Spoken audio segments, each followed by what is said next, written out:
Trésor, mémoire de radio, présente. Treceos, mémoire de radio, presente. 13 Mémoire de Radio, presenter. 13 Mémoire de Radio, presente.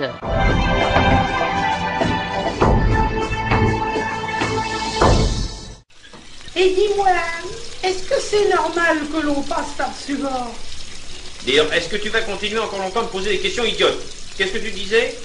Je te demandais pourquoi l'eau débordée de la machine est coulée sur le carrelage. Oh, sacré nom de nom! Eh ben, ça, la cuve est pleine, ah ben, la cuisine est inondée, c'est impresté. Et tu pouvais pas le dire? Ben, moi, j'ai cru que c'était une machine à laver la cuisine. Oh, je t'en prie, hein. Allez, enlève-toi de là, tu vois bien que tu me gênes.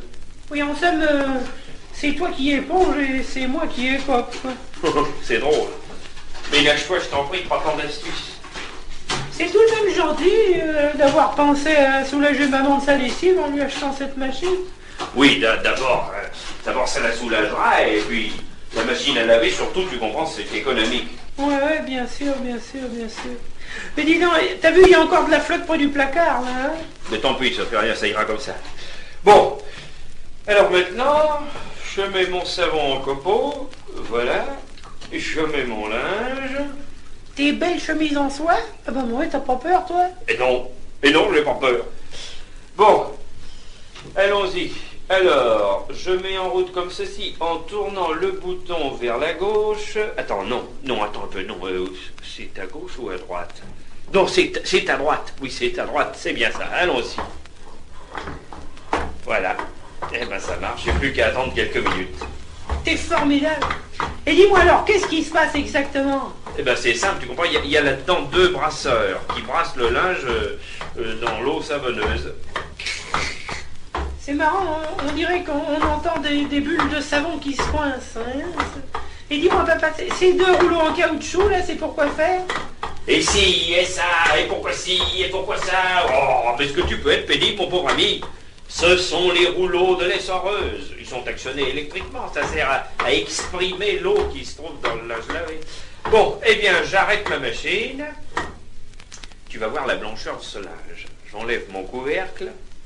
Voilà, il n'y a plus d'eau. Ah bah ça alors. C'est curieux, j'avais pas remarqué qu'il y avait de la dentelle à tes chemises. Hein? Ouais. Ah oui, il y a de la dentelle, et si tu veux mon avis, ben, on a beau dire, mais la dentelle de la machine à laver, ça vaudra jamais la dentelle de la machine à broder. Elles sont fichues, ces chemises. La bleue est en miettes, la verte est en bouillie, et la rose en charpie. Oui, mais par contre, regarde la blanche, elle est intacte. Laquelle appelles-tu la blanche? Ah, celle qui est zébrée de traînées multicolores. Zébrée? Tiens, mais c'est vrai. Oh bah ça alors, mais qu'est-ce qui a bien pu se passer? Il s'est passé deux choses, si tu veux le savoir. La première, c'est que tu as eu tort de mélanger ton linge blanc avec ton linge de couleur. Comme c'est intelligent. Je te le fais pas dire, hein. Et la deuxième chose, c'est que tu as tourné le bouton du mauvais côté sur la position rinçage et vidange. Alors l'eau s'est vidée, il n'y a plus d'eau. Oui. Enfin, moi je dis, tu comprends qu'il y a que ceux qui font rien qui se trompent jamais. Ah, mais t'as raison. La sagesse populaire te dit que t'as point nommé la maxime qui convient. Oh, ménage tes expressions, je t'en prie. Oui. À propos d'expression, si on passait la chemise rescapée à l'essoreuse. Tiens, oui, bonne idée. C'est d'ailleurs très simple. Il suffit d'engager le bout de la chemise entre les deux rouleaux comme ceci et de mettre en route. Allons-y. Aïe! Mes doigts! C'est rien, alors, grand garçon comme toi. Attention à ta chemise. Retiens-la. Mais pas si fort, bon sang, pas si fort. Ah ben mon vieux. Ah ben alors ça y est. Ah oui, ça, il manquait plus que ça. Eh bien maman va te faire une scène déchirante. Ah non, hein? Excuse-moi, c'est la tension nerveuse. Tu m'avais tellement dit que tu la ferais marcher, cette machine à laver. Mais je vais la faire marcher. Allez, je remplis ma cuve d'eau. Ça fait rien, moi. Quel appétit elle a, cette machine. 4 chemises pour hors d'œuvre. J'ajoute mon savon. Beaucoup de savon. Tu vois, tu vas la voir marcher. Penses-tu? Je te dis que si. Et d'ailleurs, maintenant, il me revient en mémoire certains détails Dans l'empressement, dans la fièvre de la première tentative, j'ai dû négliger. Ah, je mets en route. C'est formidable. Et quel détail t'avais oublié? Eh ben, par exemple, il est recommandé de brasser l'eau et le savon avant de mettre le linge. Ah ouais, tu m'en diras tant. Je me souviens aussi qu'il est expressément recommandé de ne pas mélanger les catégories de linge, souvent le blanc, les couleurs. Ah ça, tu vois, je te le fais pas dire. Ah, mais que veux-tu? Je suis l'apprenti sorcier. Je tâtonne. Oh, mais tu m'as toujours étonné. Non, je dis, je tâtonne. Je cherche, j'investis, je suis comme ces pauvres types de Marcoule avec leur pile atomique. Ah oui, enfin, toute proportion gardée. Ton ambition, c'est de te rendre maître d'une machine à laver, c'est l'énergie nucléaire. Ah oui, mais moi c'est fait, moi je m'en suis rendu maître de ma machine à laver. Ouh, ça c'est à voir. Donne un coup d'œil derrière toi et regarde un peu le travail. Mais qu'est-ce que c'est que ça? C'est de la mousse de savon. Il y en a déjà 1 mètre de hauteur. Dis donc, regarde ça comme ça monte. 1,50 m. Et ça continue à monter, il faut arrêter la machine. Mais je peux pas la briser derrière. Oh, mais alors on est bon. Ouh là là, il y en a déjà jusqu'au plafond. Mais et en coupant le courant au compteur. Mais c'est pareil, le compteur est dans le placard au balai, alors on peut plus l'ouvrir. Ça y est, la cuisine est pleine. Il faut sortir. Regarde ça, dis donc, ça y est. Ça nous pousse dehors, lui. Ah mais ça alors, ben nous voilà propres. Ah, c'est le cas de le dire. Regarde-moi ça comme ça gonfle. Oh là là, ça envahit le couloir. Dis, qu'est-ce qu'on fait? On s'affole ou on en profite pour prendre un bain? Non, attends, moi là, je vais téléphoner aux pompiers.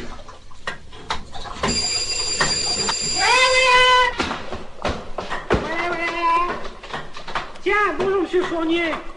Bonjour, ton papa n'est pas là. Ben si, mais il téléphone aux pompiers. Au plombier. Eh ben, c'est pas trop tôt.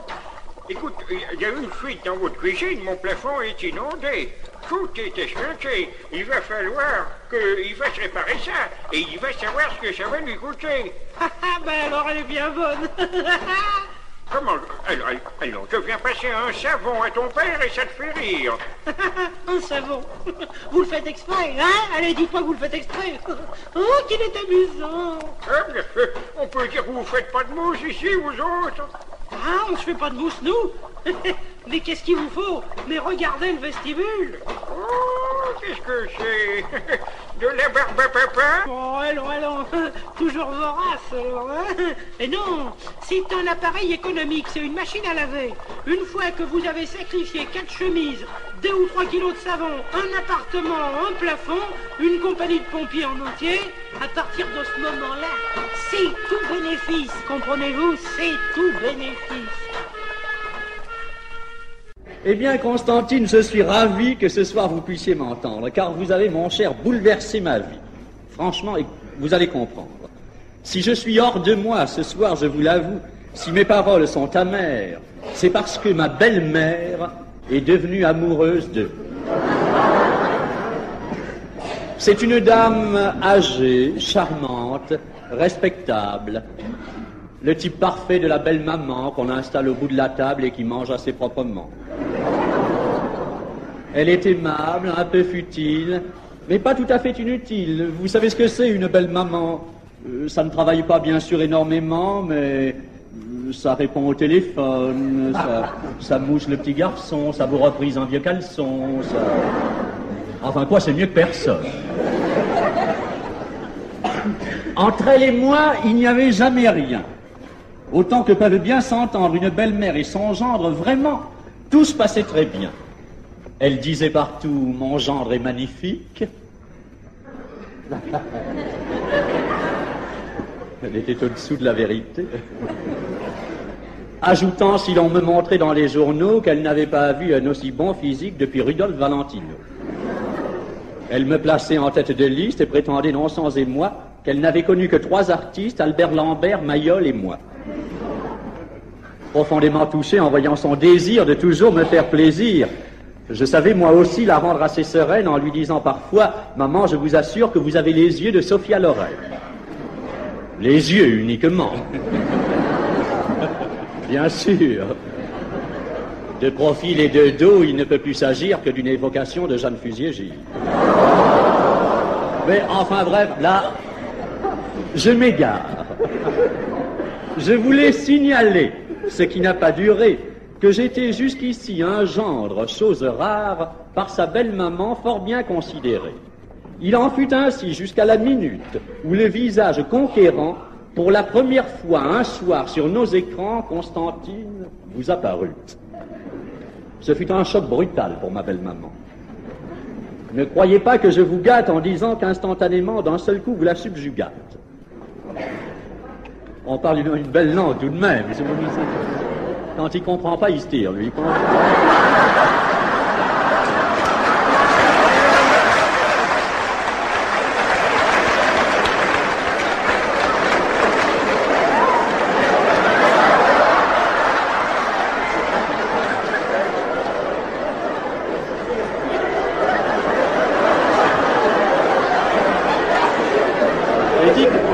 On finira par me foutre dehors.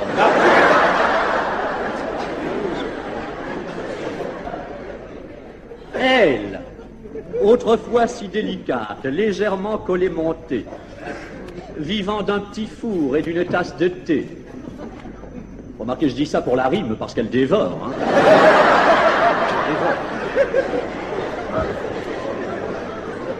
Elle, qui fait toujours tant de salamalek, me reçoit maintenant en disant « Salut, mec ». Elle débouche le whisky au petit déjeuner et vous siffle le litre en moins d'une journée. Absolument méconnaissable, elle croise les jambes et s'assied sur les tables. Fume 3 paquets de lookie, fait du charme à n'importe qui. Joue les pin-up et cherche à plaire au boueux, au plombier, au facteur, au vicaire. Met des jupes fendues. L'autre jour à la messe, elle a foutu KO une dame patronesse. Lorsque le docteur vient, quand elle a rendez-vous et qu'il dit gentiment « Ah, nous allons voir ça, madame, déshabillez-vous », elle le regarde et fait « Ah, ah ».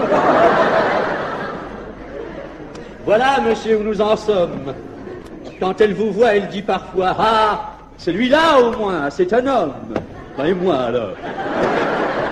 J'ai l'air de quoi? D'un travesti? D'une poupée? Mon fils lui-même a l'humeur très amère devant sa nouvelle grand-mère. C'était une mémé, ça devient une pépé. Qui plus est...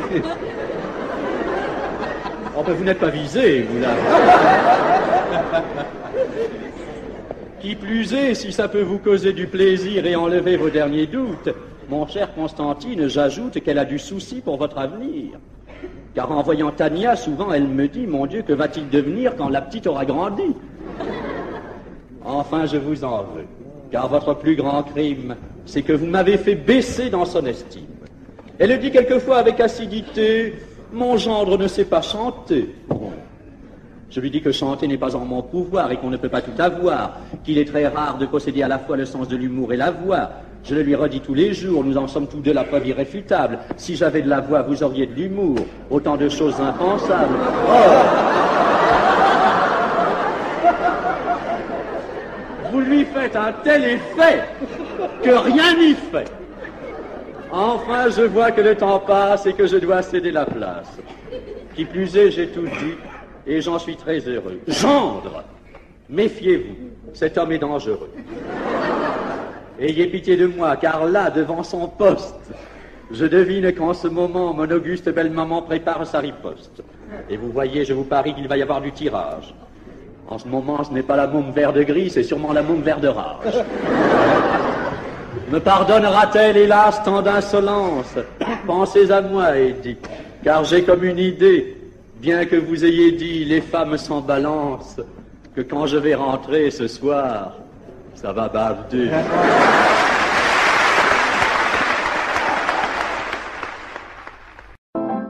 Les arts ménagers de l'année 1957 nous auront fait assister à une sorte d'apothéose. Nous avons vu des nouveautés qui nous laissent éblouis. En fait, il y a du nickel partout. Jamais les constructeurs n'avaient poussé si loin le souci de nous rendre facile, agréable et même amusant tous les gestes de la vie quotidienne. Les besognes rebutantes d'autrefois sont définitivement enfouies dans la mémoire aux mauvais souvenirs. Nous avons vu des frigidaires où l'on aimerait pouvoir finir ses jours après s'être fait naturaliser l'apon. Nous avons vu des cuisinières si confortables, dont les fours sont si confortables qu'elles nous font regretter de n'être pas nous-mêmes tarte aux prunes. Et dans le monde entier est née une saine émulation. D'ailleurs, les plus infimes ustensiles sont l'objet, si j'ose dire, de la sollicitude des spécialistes. Ainsi tenez, à New York, on peut trouver une brosse à habits dont le dessus forme boîte pour contenir les boutons de manchette. À Rio de Janeiro, on trouve des savons ronds dans lesquels est passé un cordon souple, ce qui permet d'accrocher le savon au robinet de la baignoire ou de se le suspendre autour du cou après y avoir glissé le portrait d'un être cher. À Londres, on vend des savons en forme de scaphandrier avec casque en plastique et tubes de caoutchouc qui plongent et qui remontent à la surface à volonté. Les magasins de Copenhague présentent un mixeur, messieurs, à 2 vitesses, qui, en plus de ses applications habituelles, brosse les chaussures, polie l'argenterie, pèle les pommes de terre et perce des trous dans les murs. Mais les quincailliers de Rome offrent des écumoires sans trous. On ne sait pas encore très bien à quoi ça peut servir, mais nul doute qu'un de ces jours, on trouvera. Et n'oublions pas surtout la fameuse cuisine de l'an 2000, la cuisine de l'avenir, où vraiment tout a atteint un point de perfection absolument inouï. Le gigot lui-même répond au téléphone pour vous dire à quelle heure exactement il sera à point. Après avoir énuméré toutes ces raisons que nous avons d'être émerveillés, nous n'en sommes que plus à l'aise pour exprimer, messieurs, un regret. Jusqu'à présent, on n'a encore rien fait pour l'assiette. L'assiette est un objet ridicule, fragile, encombrant et démodé. Je sais, on dira que le problème a déjà passionné les professionnels et qu'ils ont mis à notre disposition, par exemple, des assiettes en matière plastique.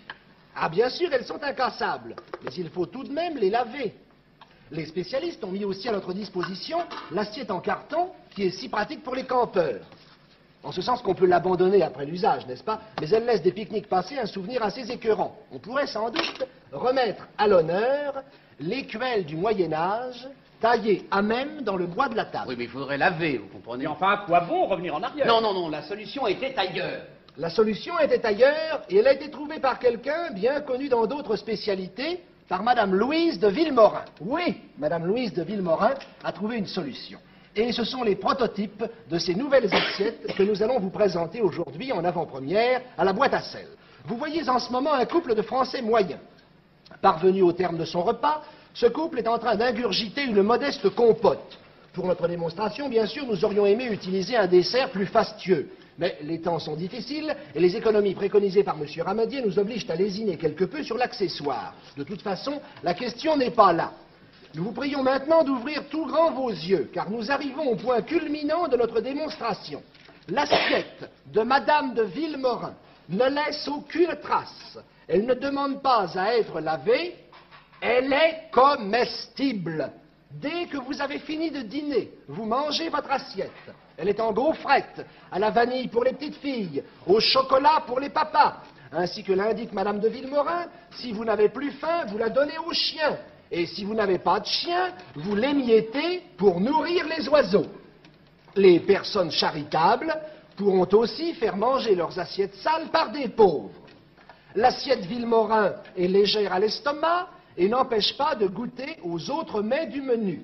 Comme dirait M. Allan, le spirituel chansonnier, une assiette comme ça, il n'y a pas de quoi en faire un plat. Désormais, l'expression « manger une assiette anglaise » prendra toute sa signification. Et bientôt, nous entendrons les mères de famille dire à leurs enfants « vous ne quitterez pas la table avant d'avoir fini votre assiette ».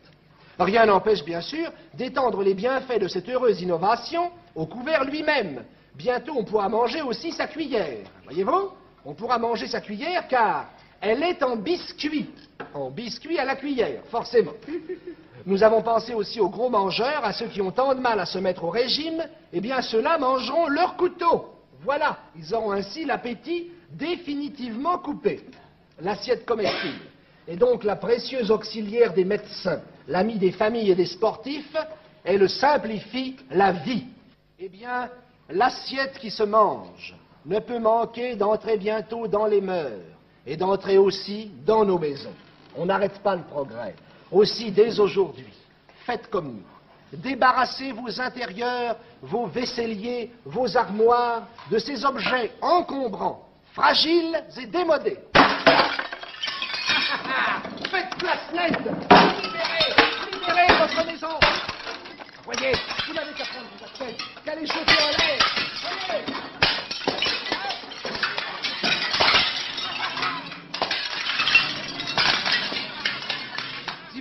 bonheur d'être à table en ce moment, n'hésitez pas. Joignez vos efforts aux nôtres. Allez les enfants, soyez gentils, aidez vos parents à débarrasser la table. Allez, cassez tout, faites place nette, videz vos buffets, vos vaisseliers, vos placards, cassez la vaisselle. Si vous n'avez pas le courage, si vous n'avez pas le temps de tout casser chez vous, nous vous rappelons notre adresse. Télévision française, 15 rue Cognac-Jay, Paris 7e. Apportez-nous de votre vaisselle, nous nous ferons une joie, un devoir, un plaisir de tout briser nous-mêmes. Excusez-moi, monsieur Bontemps.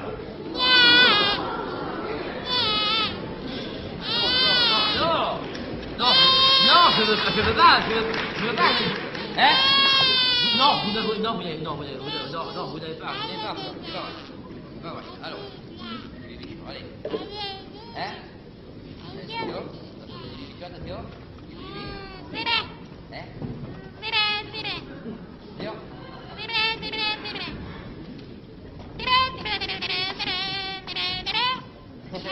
Petit coco. Allez. Bon, et ben, papa va s'en aller. Et ben, c'est ça, allez. Hein? Encore? Petit coco, il est petit sportif, ça. Il est un petit sportif, ça, madame. Attention, tu vas te froisser. Allez. Dodo. Papa, toi.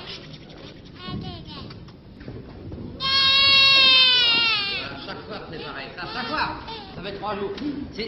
3 secondes de plus, là, je m'en foutais, j'étais parti. Allez, Dodo. Viens.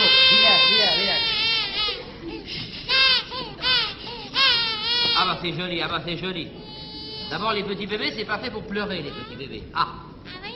C'est fait pour toucher les allocations familiales, les petits.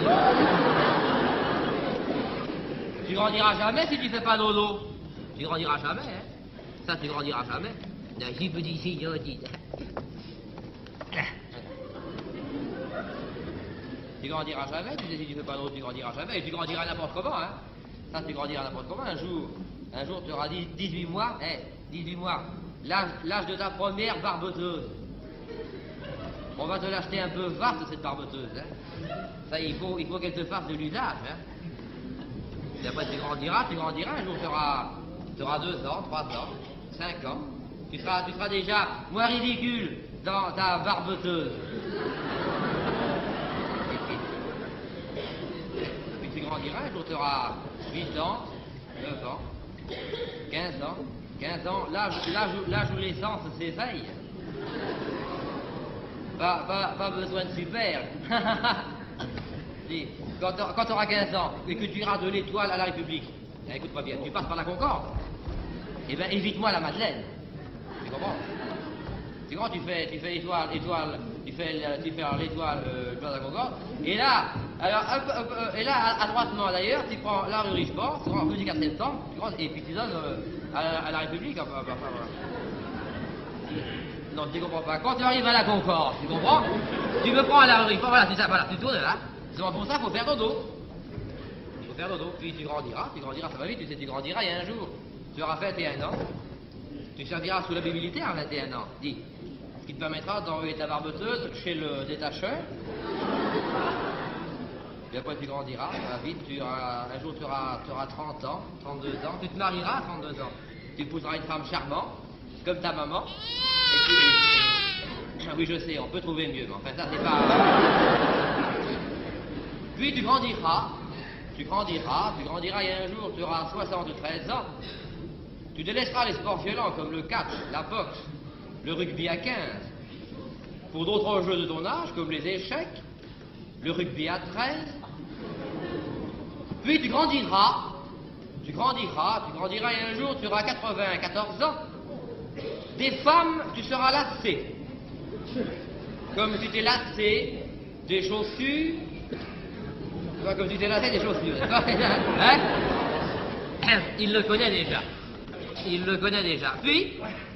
Puis tu grandiras toujours, et si un jour il t'arrivait de ne plus grandir, eh bien ne te révolte pas, non, accepte. D'autres ont connu cela, et comme eux, au jour où la nuit se fera dans la lumière des ténèbres de tes yeux, tu feras grandir l'estime que tu auras laissée ici-bas, et se rappelant la parabole ancienne du faible qui a connu le fort et qui lui dit, va, j'ai la parabole ancienne, qui dit aux femmes, le petit, il était là. Et alors, il dit, parce qu'au Canada, quand vous savez, les Canadiens, n'est-ce pas, se font manger par les loups, n'est-ce pas? Eh bien, le Canadien n'est pas bon tellement, vous savez,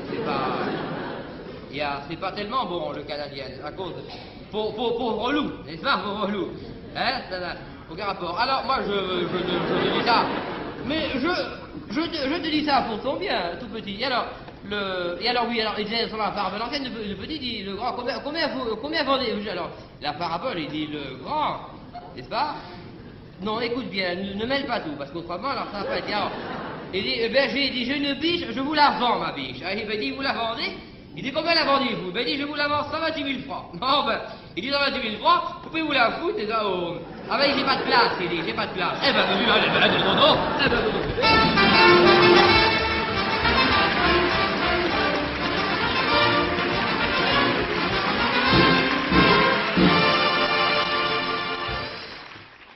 Délégué du ministère de l'Éducation nationale, chargé de la réforme des programmes scolaires, en particulier des programmes classiques.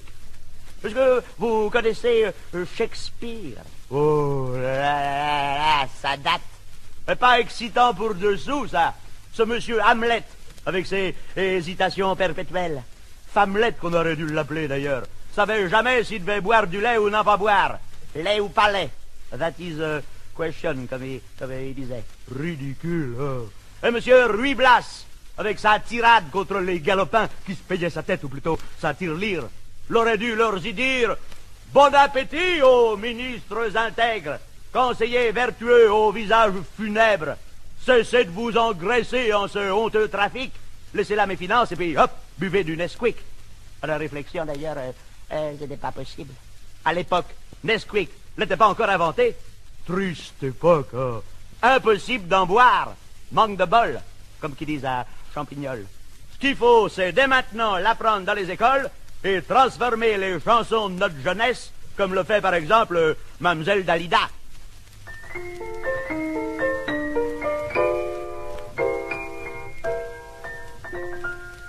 Il pleut, bergère, rentre tes blancs moutons, viens près de la chaudière, chauffe tes mollérons.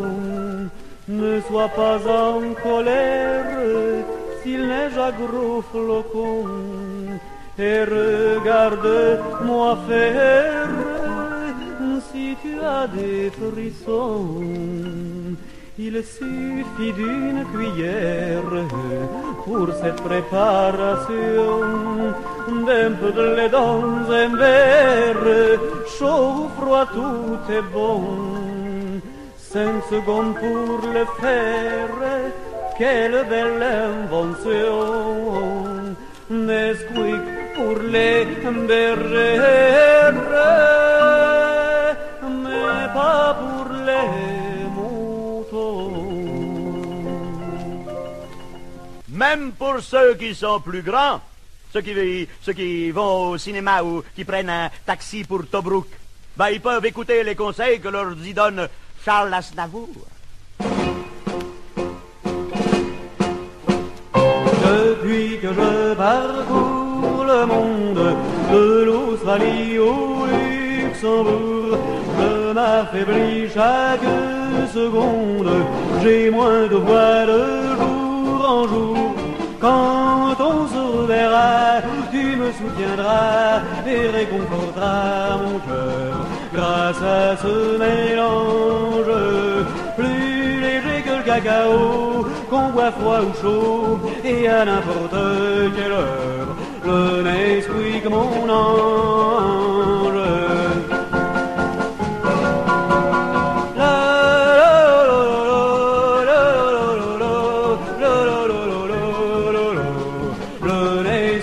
Mon ange.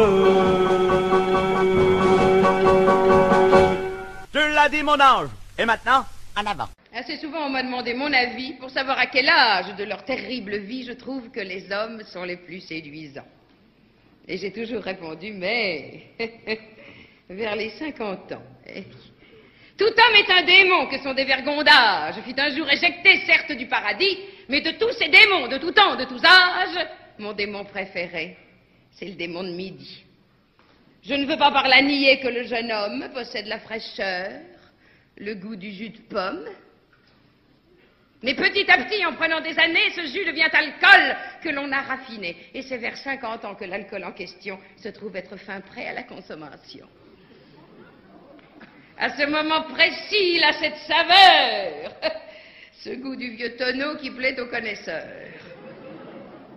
En maintes occasions, on est tout ébaubi devant l'effort superbe du démon de midi. Tenez, vous avez vu chaque été sur les plages, ces jeunes gens qui sont dans la fleur de leur âge, ils jouent au volleyball, ils sautent, ils sont agiles. Or, sauter à 20 ans, ça n'est pas difficile.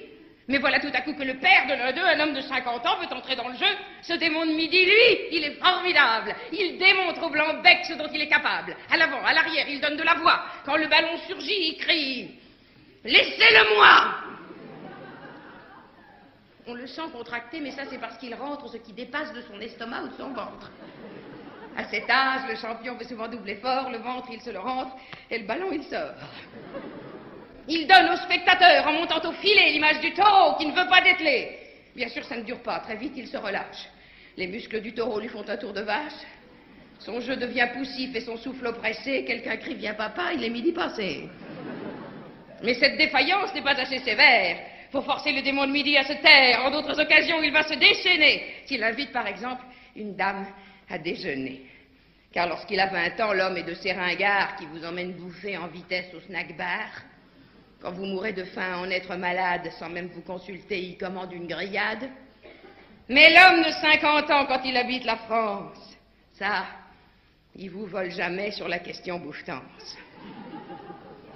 C'est l'âge où tout à coup il dit à sa compagne qu'avec certains menus il faut boire du champagne, il vous commande des plats avec des temps d'épices, quand il y a de la volaille, il vous propose la cuisse, et s'il y a des radis comme il a de la jugeote, il ne vous propose pas nécessairement la botte. Enfin quoi, il sait vivre, son ventre est rebondi, mais quel coup de fourchette, ce démon de midi. Bien sûr, quand on arrive aux crèmes pâtissières, on sent que quelquefois son foie fait des colères, le teint devient plus rouge et le geste plus lent. Le pauvre gros chéri est un peu somnolent. Mais ça ne dure pas, un coup de bicarbonate, revoilà le démon de midi sur ses pattes. Même si le repas fut vraiment indigeste, il est toujours fin prêt pour affronter la sieste.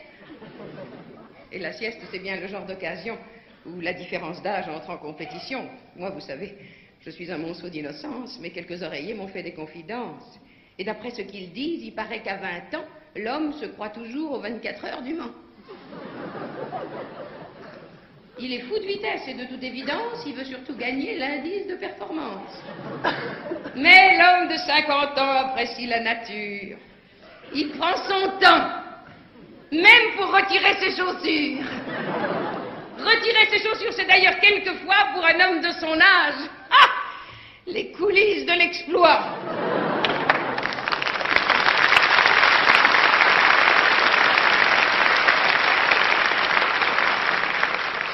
Et l'exploit par lui-même est a fortiori le fruit de l'expérience du démon de midi, car pour de son moteur tirer le bénéfice, il s'arrête quand il faut à la station-service.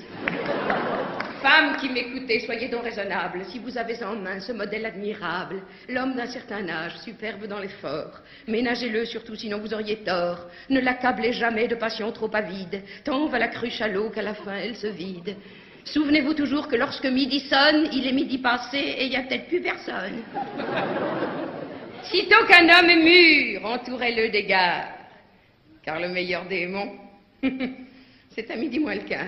Bonjour à tous. Avant de poursuivre notre programme, voici Robert et Lucette qui vous donnent une page de bons conseils pour résoudre vos problèmes quotidiens. Comme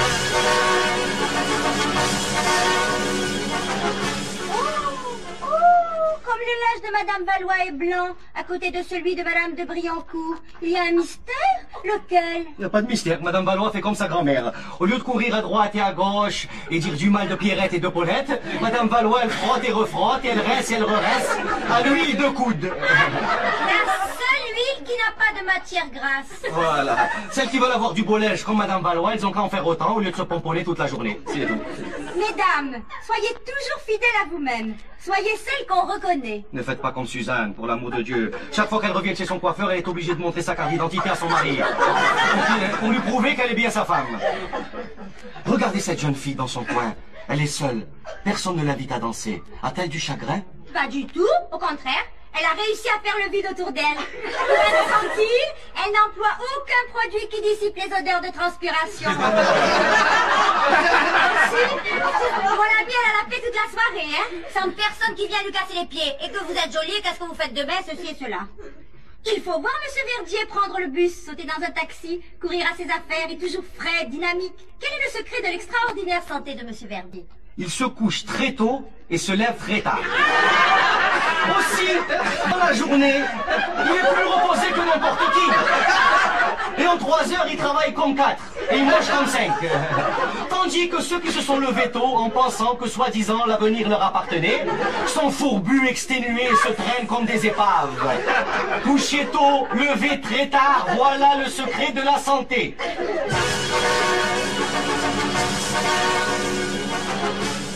Quels cheveux magnifiques, vivants, souples, merveilleux, au reflet d'ambre, d'or et de soleil. Mais c'est Catherine Deneuve. Non, c'est Brigitte Bardot. Mais c'est Michel Mercier. Non, qu'est Michel Mercier? C'est Nadine Cortez qui a mis la perruque à sa mère. C'est comme Madame Dufour. Madame Dufour n'a plus aucun problème avec sa vaisselle. Aucun. Bien sûr, quand elle a fini de manger, elle la casse. Quelle économie de lessive. Josiane a une belle situation. Elle a une voiture, un appartement ravissant. Elle est cultivée, spirituelle. Et pourtant, jamais un jeune homme n'est venu la chercher à la sortie de son bureau. Pourquoi? Pourquoi? Parce qu'elle est vilaine. Mon chéri, comme elle est vilaine. D'abord, elle a attaqué ses parents en dommages et intérêts. Mais la sœur de Josiane, qui elle aussi est très vilaine, a réussi à se marier. Alors il y a une énigme? Bon, non, la sœur de Josiane, elle est vilaine, d'accord. Mais elle a une main pour rouler le couscous et... Pour rien au monde, Madame Berger ne changerait de dentifrice. Depuis qu'elle est mariée, elle emploie toujours le même. Pour quelle raison? Parce que depuis 20 ans, son imbécile de mari travaille toujours dans la même usine de dentifrice. Alors il y emporte 3 kilos par jour, elle sait plus où le mettre. D'ailleurs, elle a repeint son cabinet toilette en écrivant « Attention, peinture et haleine fraîche ». Votre femme, monsieur, a des mains admirables, douces, fines, racées. Que fait-elle? Justement, elle n'en fiche pas une de la journée. Alors voilà, c'est tout. Enfin, un dernier conseil qui nous tient à cœur et surtout au ventre. Oui, alors il faut s'enlever de l'idée, ça. Quand il y a à manger pour 3, il n'y en a pas pour 4. C'est pas vrai, c'est mathématique.